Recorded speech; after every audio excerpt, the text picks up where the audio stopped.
Hello and welcome everyone to the Capital Mind podcast.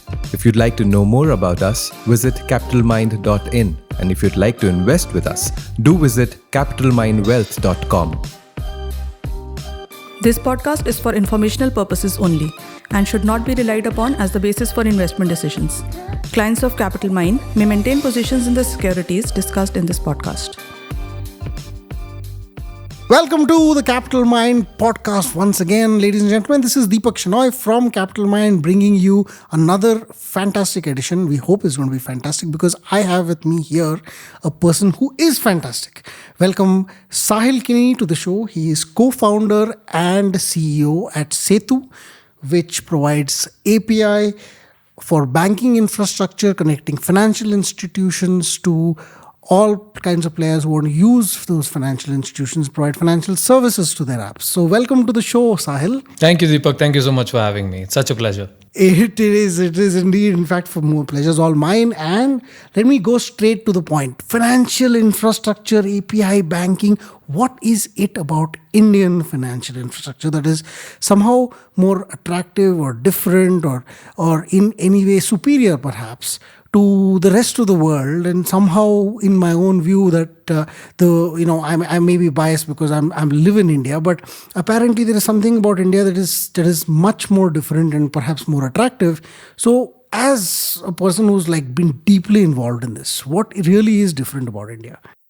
It's a great question and a great place to start. I think one of the things to note is that until about 10 years ago, it was very hard to make that claim that financial infrastructure in India is that much ahead or leaps and bounds ahead of what is available in the rest of the world. But basically around 2010, something very interesting started to happen, which is Aadhaar started to take off. And Aadhaar was really the foundational layer for identity and identity verification. But it also kind of incubated this kind of thinking of building public digital platforms to basically enable what we refer to as presence-less, paperless, cashless transactions. The first layer, of course, was presence-less, where you verify that you are who you are without necessarily having to physically kind of go to a branch or physically go to a representative. That was what Aadhaar enabled, and that's what got extended through electronic KYC. Now, eKYC has gone through its many ups and downs, and we believe that it'll make a full comeback at some point in the future. But that was just the beginning.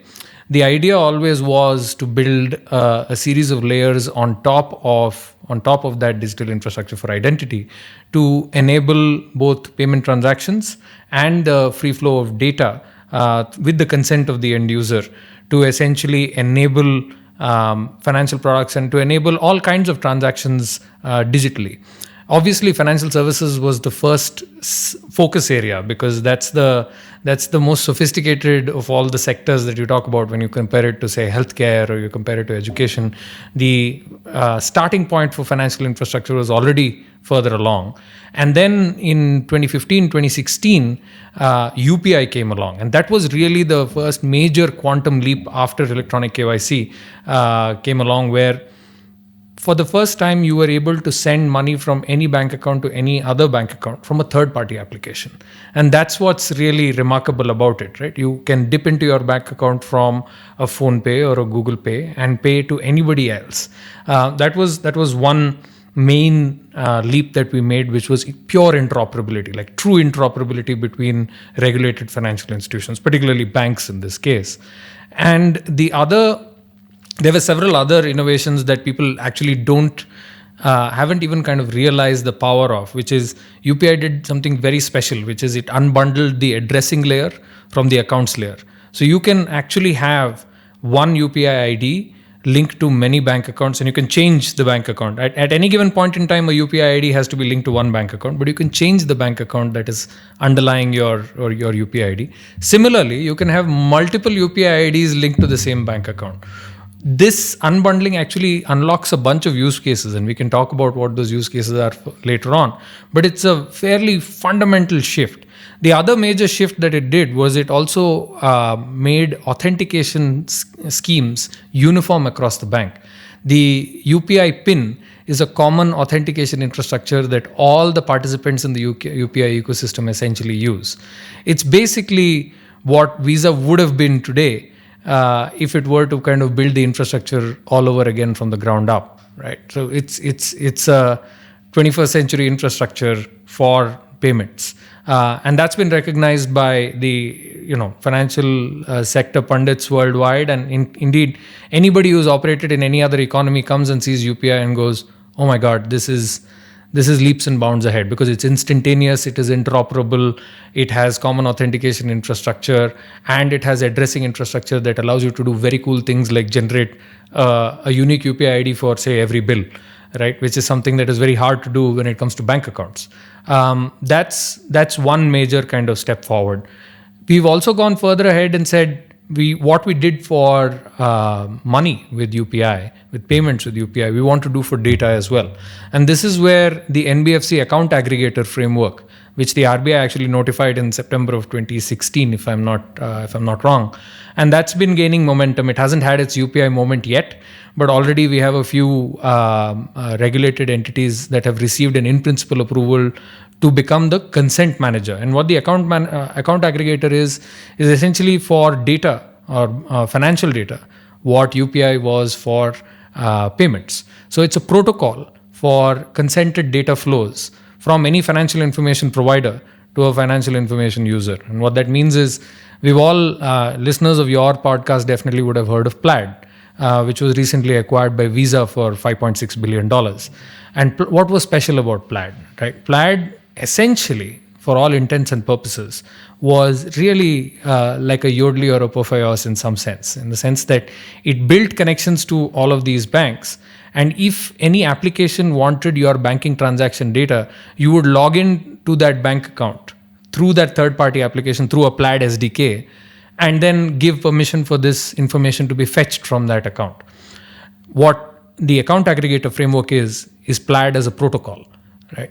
It's a protocol that allows you to that standardizes the data fetch and data transfer and the encryption end to end that needs to happen for financial information to flow from the institutions to an application that wants to use that information. So you avoid the whole screen scraping and the reading of the HTML versus using an API, a proper API to do this. And a much more secure way of doing so, because ideally, you shouldn't have to, at least, so Plaid was one step above screen scraping because it did not use bank credentials. You have to use Plaid credentials to kind of log in.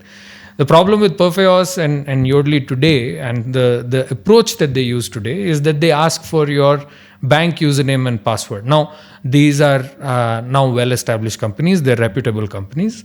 But even if you ask them, they will admit that it is not the optimal way of doing it, because there's always a degree of risk involved when you're talking about handling somebody else's full access credentials just for data pulls, right?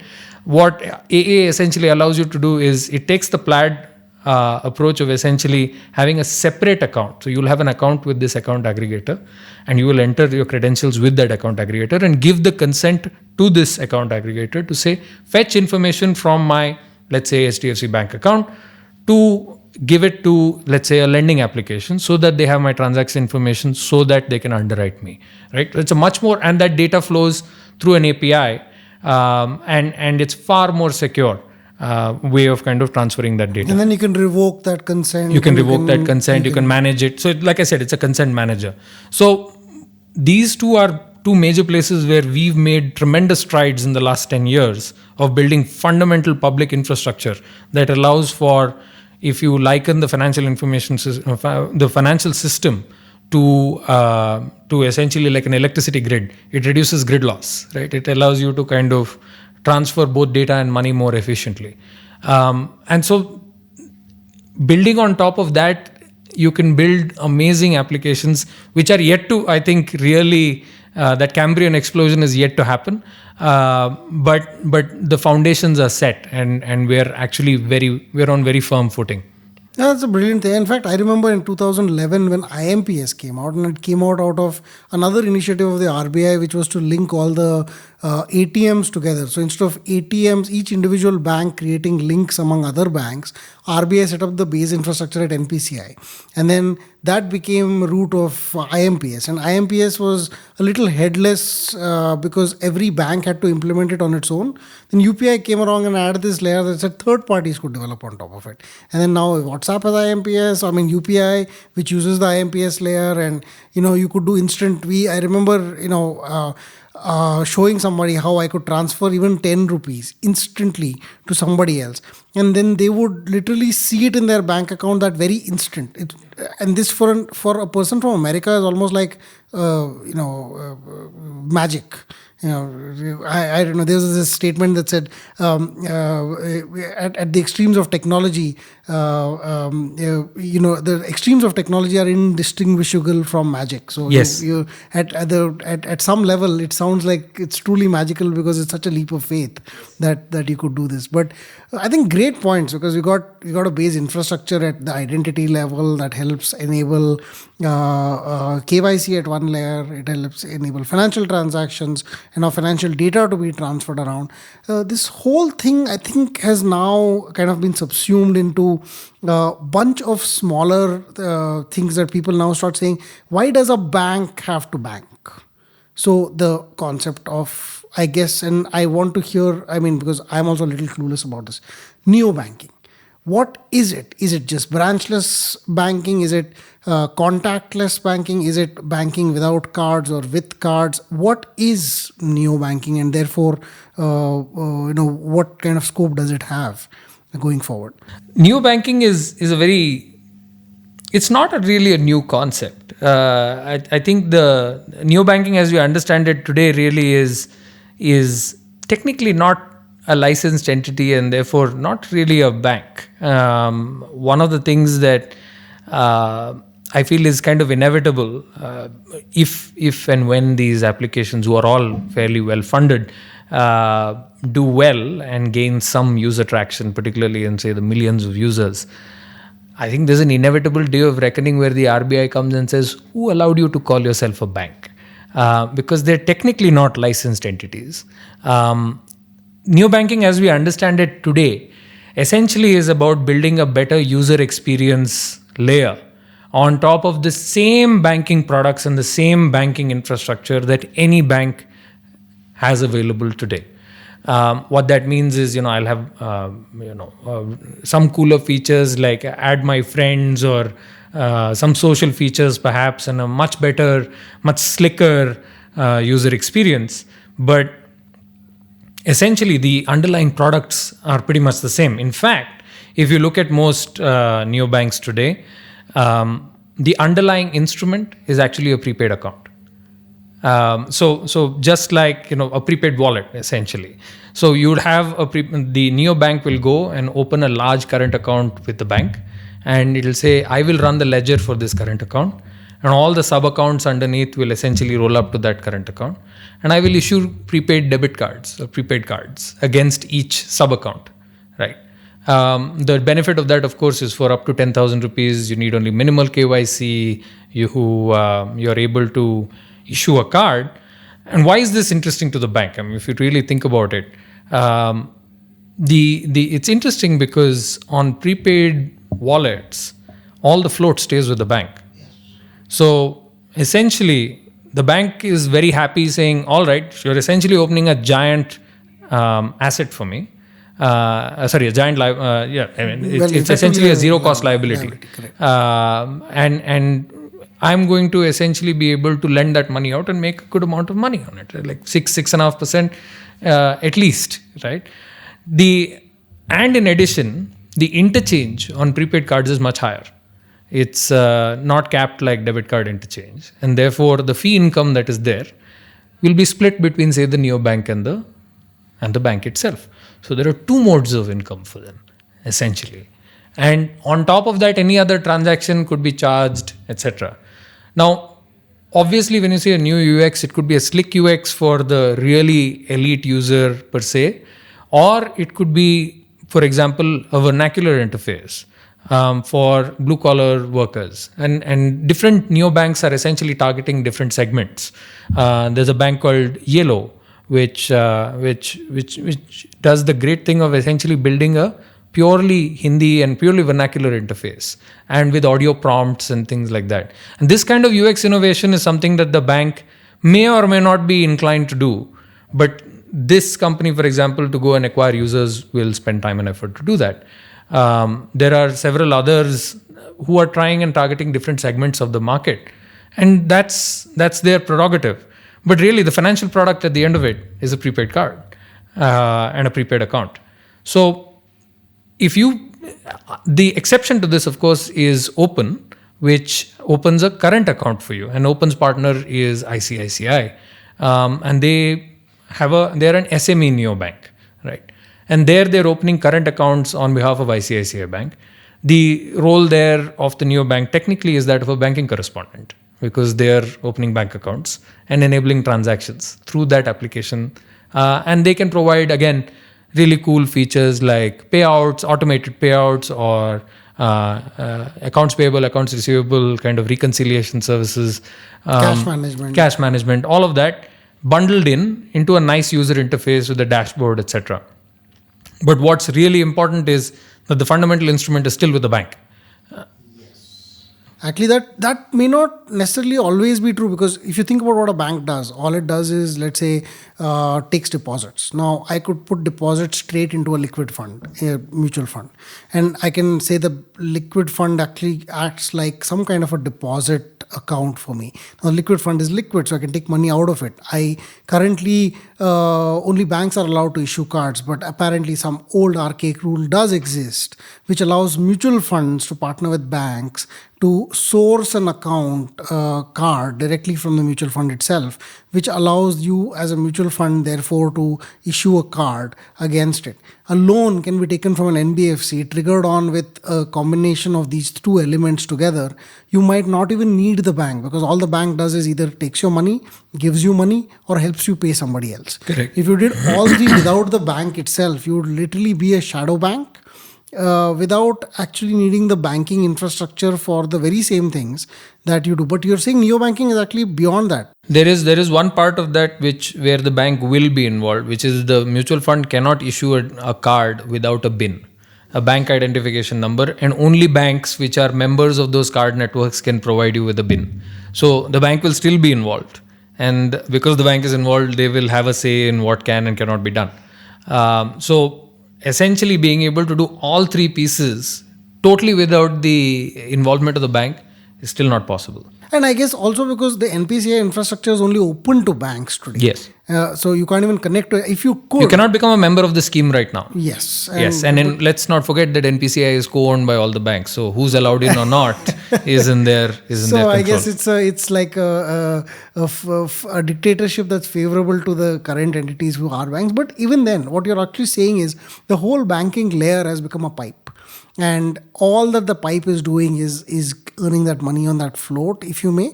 But at some level, every additional function that they're doing, whether it is lending, whether it is payments, whether it is the actual, KYC experience of depositing, all the other stuff that the bank was supposed to do on its own, can actually be created at a third party level, much more efficient. The bank just provides the base layer and earns money off of it. Is that theoretically, yes, but again, let's talk about lending, for example.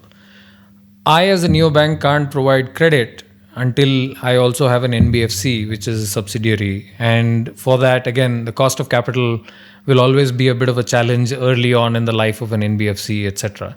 Furthermore, there are lots of things that banks can do that no other entity can do, which is, for example, do Aadhaar-based KYC. For example, you need a banking license to be able to do that as per law. Or to be able to, so there again, participants you will always need a bank sponsor to participate in any payment network. So Visa, Master, RuPay, and UPI are all bank member network only. So that's the second thing. The third thing would be, if you want to offer a credit card, that's again a bit tricky. Because NBFCs are not allowed to issue cards. So you'll have to do a lot of regulatory gymnastics to be able to do that or to circumvent that. And we all know how the RBI feels about regulatory gymnastics. So you might be able to get away with it at a low scale. But essentially the natural principle of you cannot do indirectly what you're not allowed to do directly will come and bite you. No, in fact, I think I remember this startup in Chennai, and what they were doing was very interesting. There was a jeweler. So what they did was took gold and then said, we will issue digital, so you buy certain amount of gold, let's say a kg of gold, you pay 30 lakhs odd rupees for it. And then I'll give you a certificate that is a digital certificate that says I own 30 lakhs rupees worth of gold, which is a kg of gold. Now, if I want to pay you, Deepak Shana wants to pay Sahil Kini, I'll say, Sahil, do you have an account with this person? I will pay you in gold instead of in rupees. So I'll pay you 1,000 rupees in equivalent gold units, if you may. So what would happen is my digital certificate of 1 kg of gold will come down by a few micrograms perhaps, and you now get those micrograms. But those micrograms are not actually physical pieces of gold taken away from my 1 kg. It was actually the factors that the gold was supposed to be lying in their vault. They were issuing certificates against it and effectively created a payment mechanism from me to you. And RBI shut them down because RBI said, listen, you can't do this because there's no verification, first of all. And this is not a negotiable instrument. It is not a negotiable instrument. And you can't, even though I could technically say I'll pay GST on this transfer at some level, but it still would have violated RBI's perhaps quasi-ownership of any transactional currency, which is perhaps why they brought Bitcoin down as well, because eventually, so gold as a negotiable instrument only works in actual physical form, but it won't work in any kind of digital form that's online because RBI is going to come and, plus, how will the government collect revenue? The taxman cometh always. Yes, and I think that we would argue whether he should cometh or not, but he will cometh. Death and taxes, sir. Death and taxes. There you go. And in fact, here's the other thing about technology. It's always been a great leveler, right? So you've had the mobile phone, and earlier the smaller the phone was, the better. Now the smarter the phone, and now everybody has smartphones. So you find the lowest economic strata, which was technically not, for them all of this stuff was not available. And now they're watching movies on Jio, and it's changed. It's leveled the field. But in banking, unfortunately, things have been really lousy for a lot of the people in the lower economic. Yes. So for example, I had to pay somebody in SBI. He was not in Bangalore, so they said, come to the branch, you can deposit this money. I went and stood in line. And then a person came to me and said, sir, this line is not for you. So I said, is this line for deposits? And he said, no, but they are depositing. I said, who's they?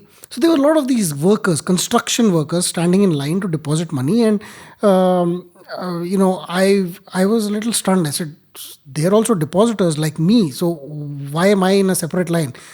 But, there was this they.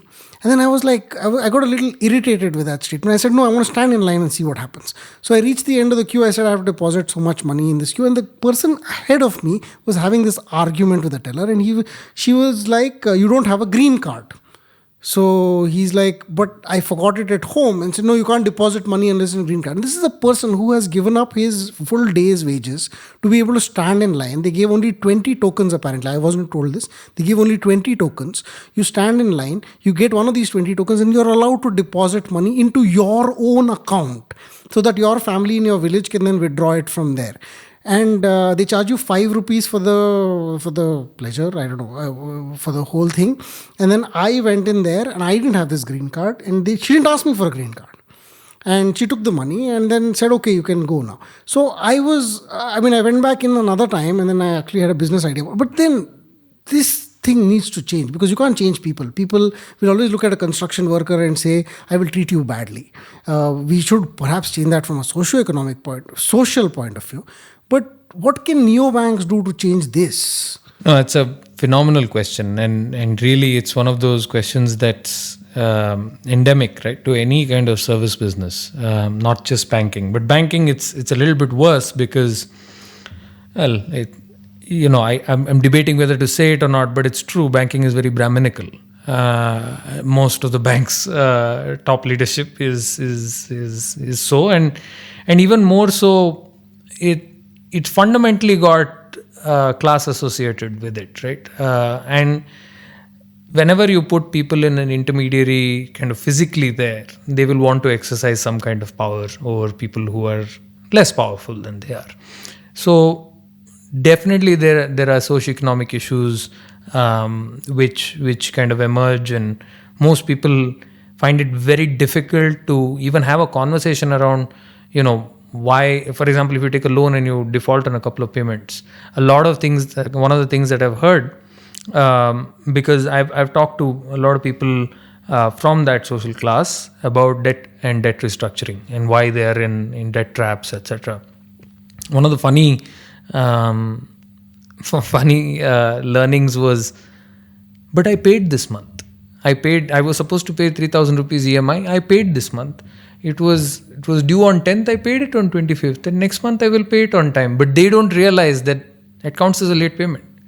And there is a penalty associated with that late payment. And therefore their amount won't come down, or their outstanding won't come down by as much as they would have liked.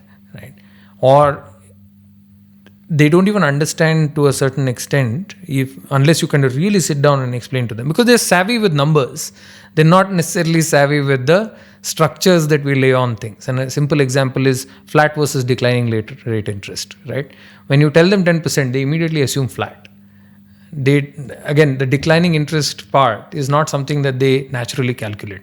So financial kind of awareness around how these products are structured. I hesitate to say financial literacy, because I think people who live on the line from, let's say, a hand-to-mouth existence are actually financially far more literate when it comes to managing their day-to-day paisa.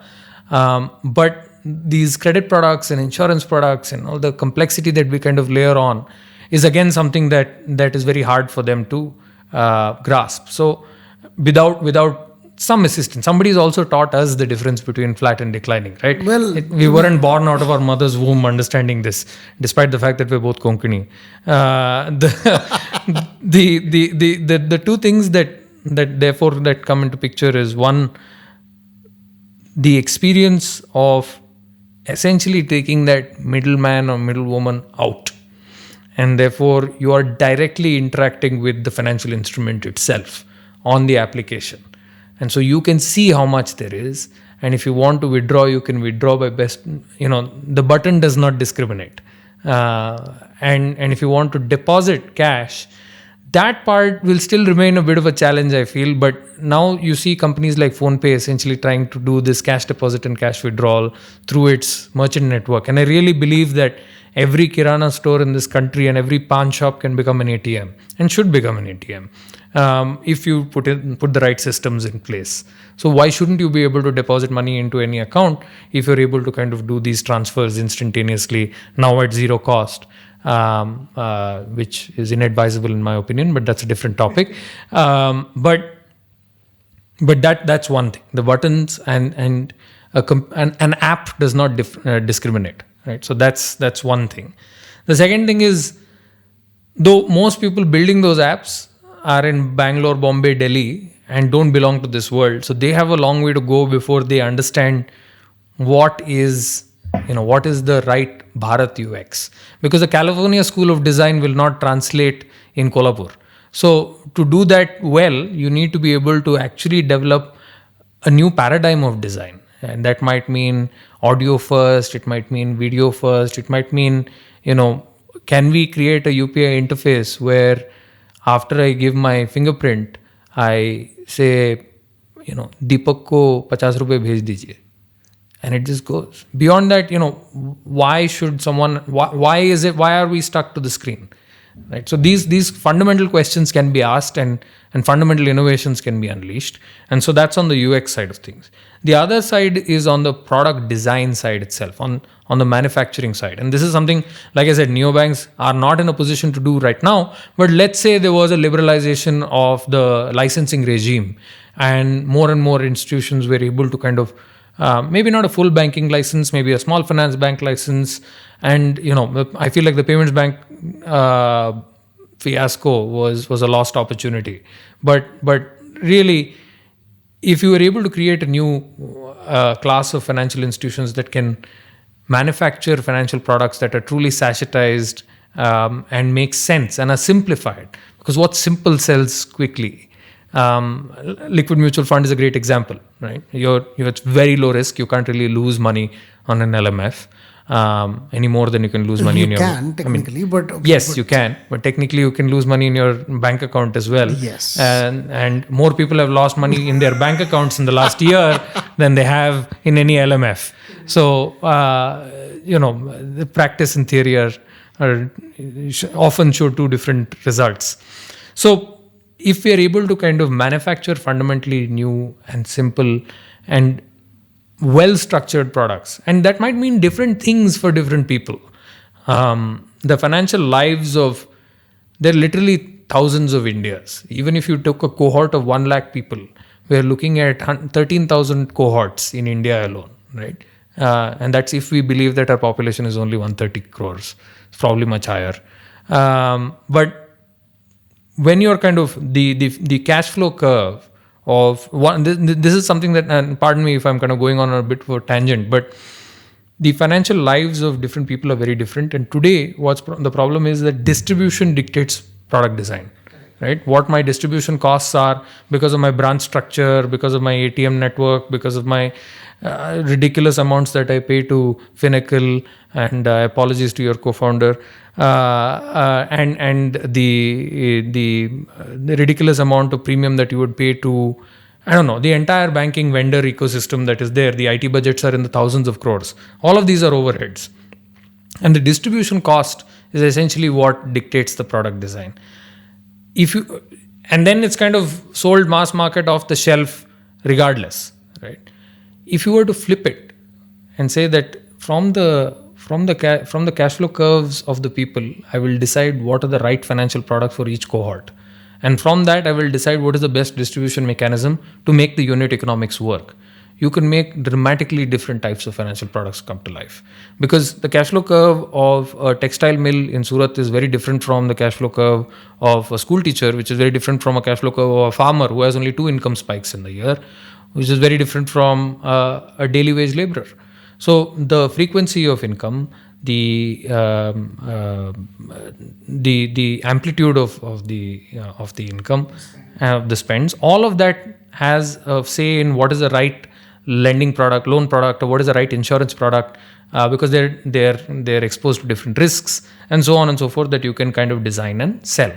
The idea is, though, let me ask you a question, right? How many financial products, let's take credit, or let's take even investments, how many of them operate on a monthly schedule as a percentage? when you say monthly schedule, you mean get paid every month? Get paid or pay every month, EMI every month, or receive money? Suppose most credit and perhaps not most credit, well, some at least a reasonable point of credit, and perhaps investments wise, recurring deposits, and so probably 20% of deposit of the investments. 20% of investments, but in credit products, how many of them are EMI versus not EMI? I would imagine, other than agri products which are 10%. So agri products are crop cycle, but I'm assuming most of the rest. So 90+% of credit products in India are all EMI. You're right. Why? What percentage of our population receives a monthly salary? Possibly not more than 40%. Not more than 10%. So what is the point of an equated monthly installment if you don't have equated monthly income? But we build the software for every month, no? So how can we do it like this? Is the problem. And this is exactly why, one of the reasons why we started Setu, right? The whole idea of enabling at least new types of financial products to be built. So these are the two areas where neobanking can really make a massive difference. Great UX and really Bharat UX. And different and hundreds of UXs, hopefully. Because how can one app, it's hubris to assume that one application, and every bank's application is no different from every other bank's application. How can that application serve the needs of 130 crore Indians, where we have 786 different languages, where we have 91 different scripts, where it's the most diverse country in the world. And you're saying one banking app will solve everyone's needs. So that's one, and the other is on the design of financial products. How can we have the same type of financial products, one size fits all for everybody? Which is why you end up with everyone getting blacklisted for credit, people not getting formal credit. All of this financial inclusion is a problem because it's designed with the distribution structure in mind, financial products, as opposed to the customer's lives in mind.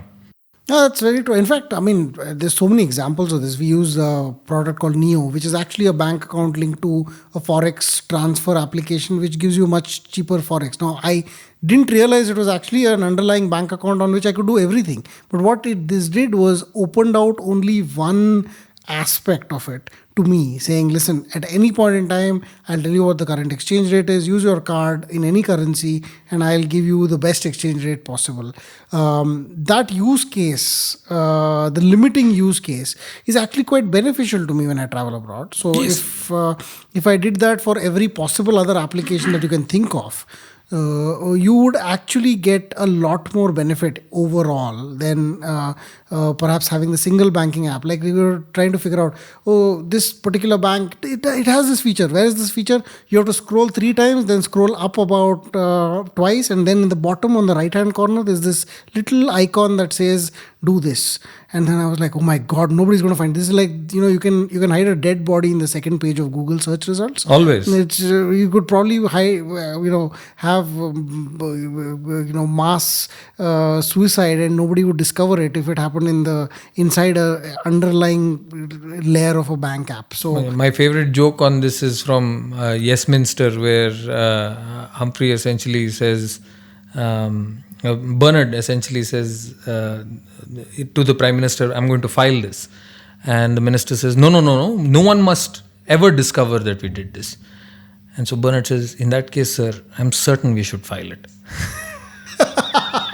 Yeah, there you go. It's just so you never find something that's just right at the tip of your nose, right? But then I could never understand that idiom because I can't see the tip of my nose. But that's not that's probably just me getting old. But going back, yes. So I think these neobanks make a lot of sense, and then they're going to earn some money. And you've said that they'll earn money from say if they issue a card on this massive float that they have, they won't actually earn money from the float. But do banks share any part of the float income that they make as well as apart from, because as a matter of course, no. But again, look, all of this is negotiation, right? You can find ways to kind of have that conversation with your banking partner if you achieve certain scale or if you have. It's all about leverage. So how you get compensated is a function of how crucial you are as a partner to the bank. So if you're bringing in a lot of money and then you say, no, I'm going to move to another bank, and perhaps there is a way for you to kind of negotiate and get more, but not as a matter of course. And there's no legal way for banks to essentially share float with you as is. So they'll have to compensate you in other ways. Marketing fees, I guess, or something like that. Right? Any number of ways. In fact, I remember PayPal also which was effectively taking money in India and earning money off that float at some point, was asked to shift over to a wallet ecosystem where the float can only be earned by the bank. Correct. Underlying that. So that's coming to that, and I guess this layers on into the next area which I was thinking of, which is there is fraud and there's compliance. And India has typically followed this gating system. So you say, once you get in, once you do your KYC, you're a good man. You can be the worst person in the world, but but you have KYC. So Nirav Modi had KYC, but the fact is he could get into a system and do all those things, and somehow that was okay. But the guy who does not have KYC is always assumed to be the bad guy. This fraud has to move some point, I guess. I don't know what your views about it. I think about this thing, you got to go detect fraud. You got to go surveillance, you got to go detect it, you got to find elements of fraud, find patterns that are fraudulent perhaps. Don't allow the jamtaras, not because people will not do it, but those things can be detected from a technical point of view while they're happening, or at least prevent further occurrences from happening, especially once you've got your complaint system in place. And then, because frauds always lead to increased compliance requirements, how does this fit into the neo-banking ecosystem and what happens? I think this is a much larger conversation than just the neo-banking ecosystem, because fraud is present even in the formal banking ecosystem. There is insurance fraud, there is obviously fraud in the capital markets that puts us all to shame. Therefore, fraud is a much larger conversation. Neo-banking is practically non-existent in India. It's just starting off. And obviously questions will be asked of it because it's new, but the real stuff happens where where in the incumbent ecosystem, so to speak, right? So the first, I mean, I'm no expert on fraud and compliance, but there are certain first principle things that everyone ought to be doing that we're not doing right now. And the first is sharing fraud data. Right? Where is the common fraud repository? Because we all know that 90% of the fraud is conducted by the same limited set of individuals. So we should be able to identify, at least from, if we are able to all share information saying, yes, this guy screwed me over and then it went to the next institution and did the same thing. It's a pattern. Fraud is always a pattern. So if you're able to share information more effectively and you're able to essentially uniquely identify people who are conducting this, then a lot of the fraud can be controlled or mitigated to a large extent, right? That collaboration began to some extent in the credit ecosystem with what is now referred to as the Hunter software that was built by Experian, which is essentially aggregating some use cases of fraud by any customer that is using the Experian credit score. But it's also cute because, well, Experian themselves got yeah. So that's one aspect, and the second aspect is that, and they don't have that much market coverage either. So it will need to kind of really extend to all lenders, and reporting off that fraud in real time or near real time by the compliance departments again also has to improve. So sharing that information and having a shared fraud database, I think, will go a long way in getting that started. To be fair, there is one, and there's a civil suit filed cases data, especially for companies. So it's not individual, but you got people who filed suits for willful defaulters. Mm-hmm. So when you identify these willful defaulters, they put out the data. The data is in a terribly difficult format to search. But if you did that and you search for a lot of companies, and you suddenly find out these are people who have been in this fraud database but have consistently received new loans as well. You only answered your question, Deepak. If someone as sharp as you says it is hard to search in that database, imagine what will happen to a assistant risk manager who's paid 45,000 rupees and has to take the train back to Kandivali by 6 o'clock. Otherwise, it gets a lot worse because the Mira Road fast train will not take him back on time. Like that, that's his problem. And this is the guy who's going to clear the case there. So मैंने एक बार search मारा, नाम नहीं मिला तो clear कर दिया.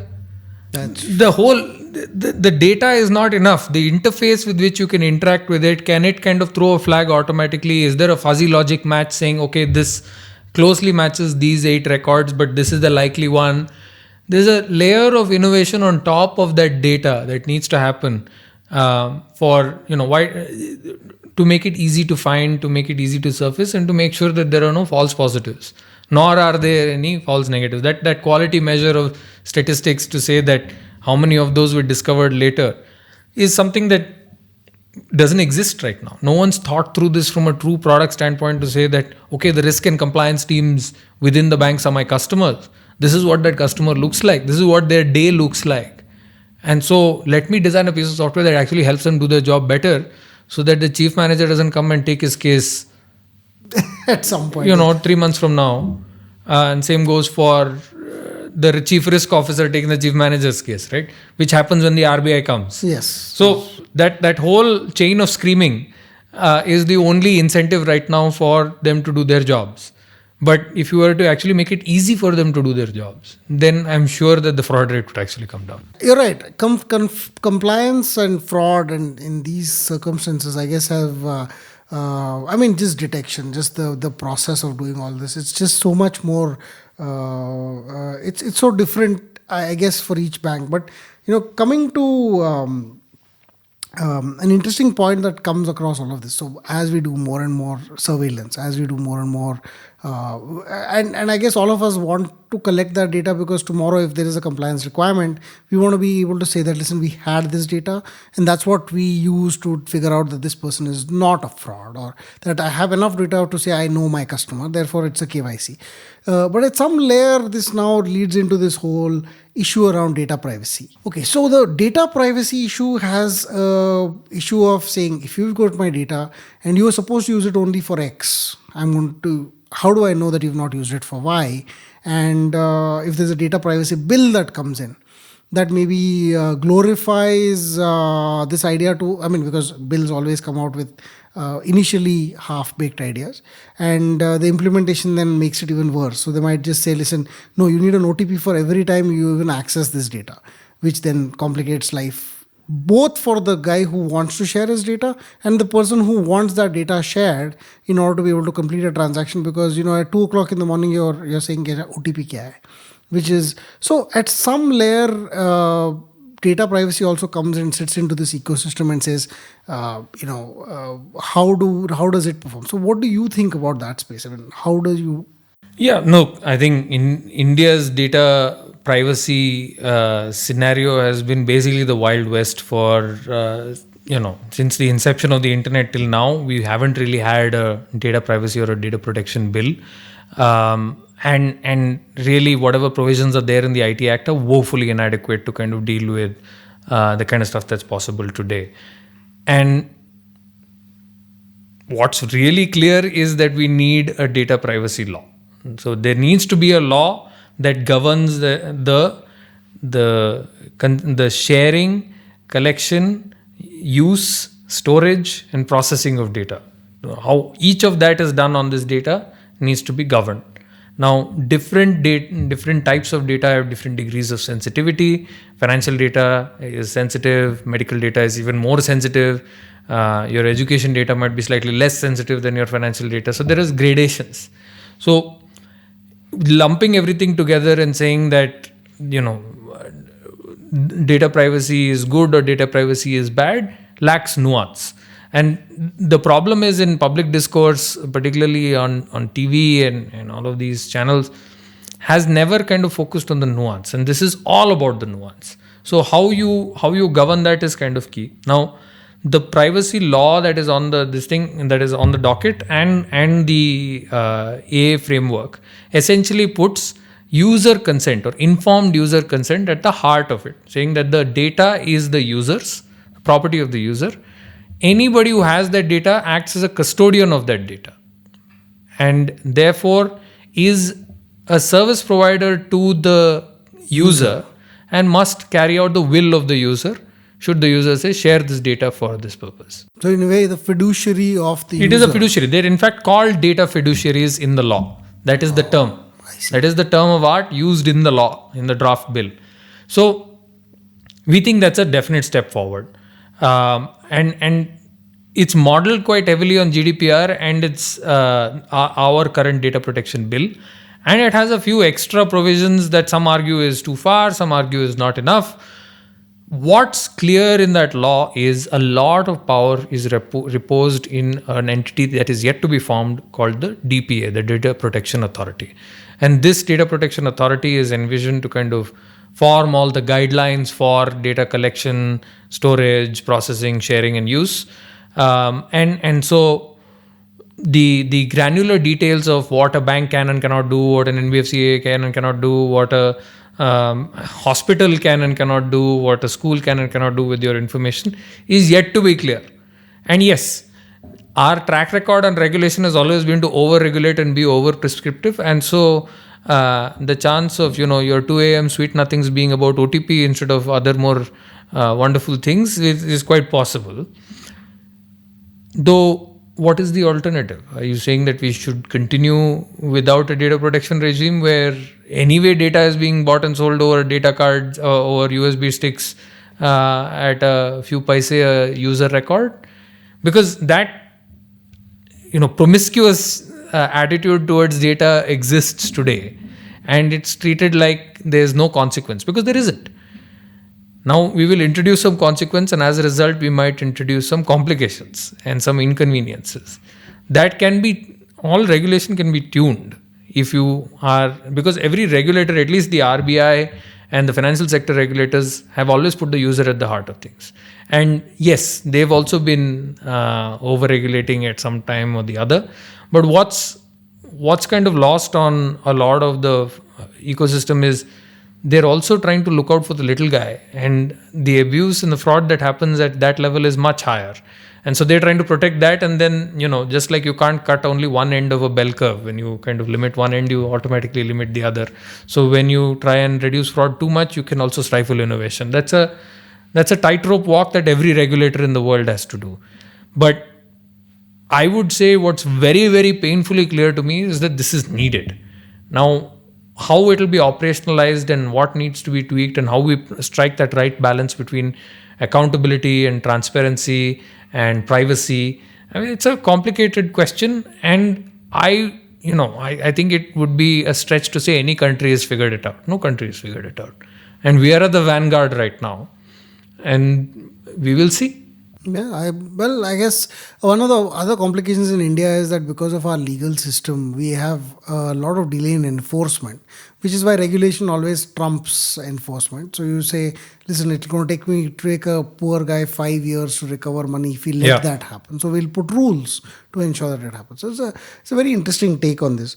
But now, I mean, as we go forward, I think you've done a lot of this stuff as part of your doing or building up Setu. So tell us a little bit more about what Setu is about and what you're doing in this space. Thank you for that. So chance to do a shameless plug on your podcast. Basically, our theory of change is very simple. If banking and financial services 1.0 was you having to go to the bank or the bank branch or the NBFC branch or the insurance agent in that sense and carry out your transactions. Banking 2.0 was essentially the bank came to your phone or to your laptop or to your computer, and you're able to kind of do banking operations on your phone, and therefore you're able to kind of do some borrowing, do some investing, do some insurance, etc. But you had to go to the bank's application, right? Or to certain distributors that only did distribution of financial services. We believe that banking and financial services 3.0 is essentially where the bank is available in every application wherever you might need it, right? What that means is if I am paying off an invoice, I might need credit, and therefore loan offers should be readily available at the point of checkout at that time. Like it happens in EMI based checkout, you're already beginning to see that, where financial institutions are embedding themselves more deeply into the application. On Amazon, for example, you can get a Zest Money EMI at the point of checkout. In Ola, for example, you can see a 2 rupee ride insurance powered by Acco. And you're already seeing the sachetization and the contextualization of financial products within third-party applications. UPI was the first step that allowed you to do payments from third-party applications from your bank account directly. Here, you're able to do now credit and insurance slowly. And these are the proto-avatars of what we think banking 3.0 is. But the problem, therefore, is that on the kind of technology company side, only the largest technology companies have enough leverage, cash, and abilities to go ahead and partner with these banking institutions, stitch these partnerships together, spend the time and the developer bandwidth and the effort and the capital to make this partnership come to life and make it successful. And on the other side, essentially the banks themselves only have so much IT bandwidth, and therefore will choose only the largest partners to partner with because that's the only partnership that's worth their time. We think that this will go through the same journey that essentially cloud-based storage and cloud services went through in the first decade of this millennium, where essentially in the year 2000, for you to actually start a technology company, you would have to buy servers, build your racks, build a connection, get a lease line, and essentially spend like $500,000 before you even get off the ground. So it's $500,000 of investment, 6 months of effort, and a lot of expertise involved to even get you to a point where you can get started doing a transaction. But AWS came and destroyed all of that. It made it basically practically free to get started. And all you have to do is have a credit card on file, and you could spin up a server anywhere and get going. The same what AWS did for cloud storage and and storage and servers, storage and computing, we believe that Setu can do for all financial services. So essentially, it's like BWS, it's banking web services, if you want to kind of keep it more simple. So the idea is for you to provide essentially what is banking. It's three things, right? It's account services. So being able to open and manage any kind of account. So that could be a loan account, a savings account, a current account, an insurance policy, a mutual fund folio, all of these. Even a prepaid wallet, hell, even a crypto token or gold or any of these are accounts in our books. That has a ledger, right, essentially associated with it. The second is payments. Payments is money in, money out. And money in, money out essentially has three layers. Addressing, payment address. And we talked a little bit earlier in this about how address is different from an account infrastructure. Addressing, authentication and authorization. So all three layers, being able to do it across multiple schemes. Your NEFT, IMPS, RTGS, Visa, Master, RuPay, and UPI. And the third would be data. So data would be, in the case of this, the account aggregator, something that we've spoken about again. Can I provide financial information so that underwriting for credit or underwriting for insurance can happen seamlessly and immediately? So account infrastructure, payment infrastructure, and data infrastructure, all as APIs, so that any company wanting to offer financial services, and we are hosting essentially the banks. The banks are like the suppliers of these APIs. And we essentially make sure that the APIs that they give are consumable. Because today, if you go and ask for a bank for APIs, they'll first tell you open a current account. Open an account and then I'll give you some APIs. That itself will take you like a couple of months. And then after that, the APIs that come to you in a PDF file. And no one tells you what API you should use if you want to build this, right? So, and there's no developer tooling.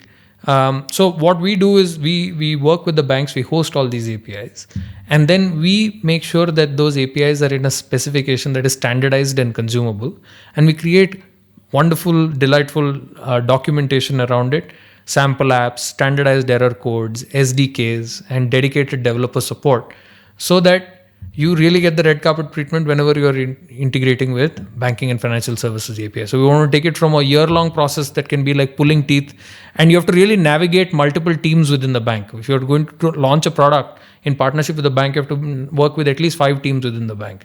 The business team, the risk team, the compliance team, the legal team, the IT team, and the IT vendor. So the whole aspect is painful for financial products. And banks are not used to building technology for the consumption by third-party applications. Because who builds technology at banks? If you really think about it, it's the bank's vendors, not the bank's employees, right? And who pays the bank's vendors? The bank. So therefore, for the vendor, the customer is the bank. And they will always build software so that the bank can use it, not so that a third-party application can use it. We solely exist to be able to play that role of bridging the financial institutions and any third-party application that wants to provide this financial infrastructure, be it loan, be it credit, be it investments, insurance, or even classic CASA accounts. We've started with a bill payments offering. We'll soon be launching accounts offerings, and soon after that, data offerings as well. And we really see this as a long-term 30-year journey of building the connecting infrastructure or the bridges between financial institutions and other applications. And that's pretty much why we called ourselves Setu, because Setu is the Sanskrit word for bridge.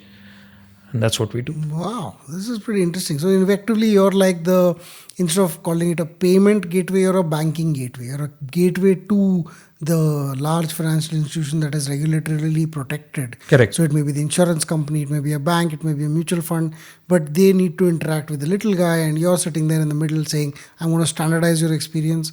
I'm going to even give you a sandbox to help you figure these things out by yourself, and only when you're ready you go start making your negotiations eventually with the bank. So Precisely. pretty interesting. I like this. This is a very interesting Setu, and I hope I wish you all the very best, Sahil. This Thank you is so a much, Deep. phenomenal conversation, and I think we'll obviously have a lot more. So when Capital Mind becomes a bank, a mutual fund, insurance company, we'll have Amen a lot to talk that. about. Yes, I think this has been a fun conversation. Thanks all of you for listening, and thanks a lot, Sahil, for coming in. Thank you for having me, Deep. Thanks. Great. So we're all available on Twitter. You can find both of us. I think Sahil is Sahil Kinney on Twitter. I am Deepak Shanoy. We are at capitalmind_in. Throw us your bouquets and leave the brickbats for another day. But the brickbats are also welcome. Please get in touch, and thanks so much for listening.